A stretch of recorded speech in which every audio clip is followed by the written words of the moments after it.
هذه الصورة لسوق الغربلي.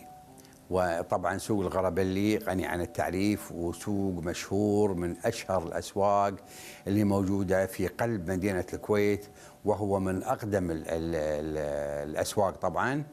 والسوق هذا مسقف مثل ما انتم شايفين،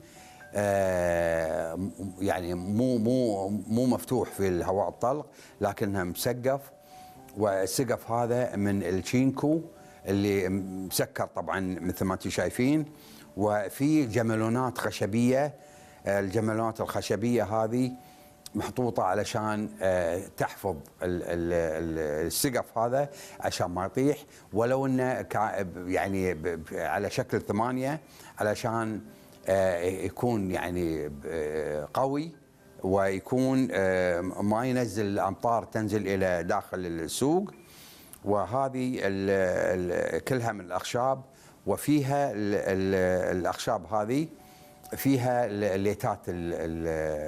الليتات الكهربائيه، عشان اذا مروا ناس بالليل يكون المكان او السوق الغربلي هذا منور، ويشوفون المحلات اللي موجوده هناك.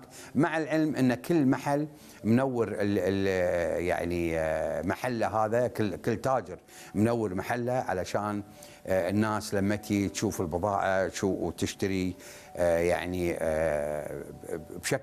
بشكل ان شايفين البضاعه هذه ويشترونها على يعني بينه مثل ما يقولون. ونشوف ايضا في السوق هذا بعض السيارات اللي موجوده وواقفه في السوق هذا. ونشوف ايضا بونتيك موديل 61 مار بالسوق وماشي. ومع العلم ان الان السوق الغربلي هذا يعني ما في سياره تدخله، وخلوه بس للمشاة.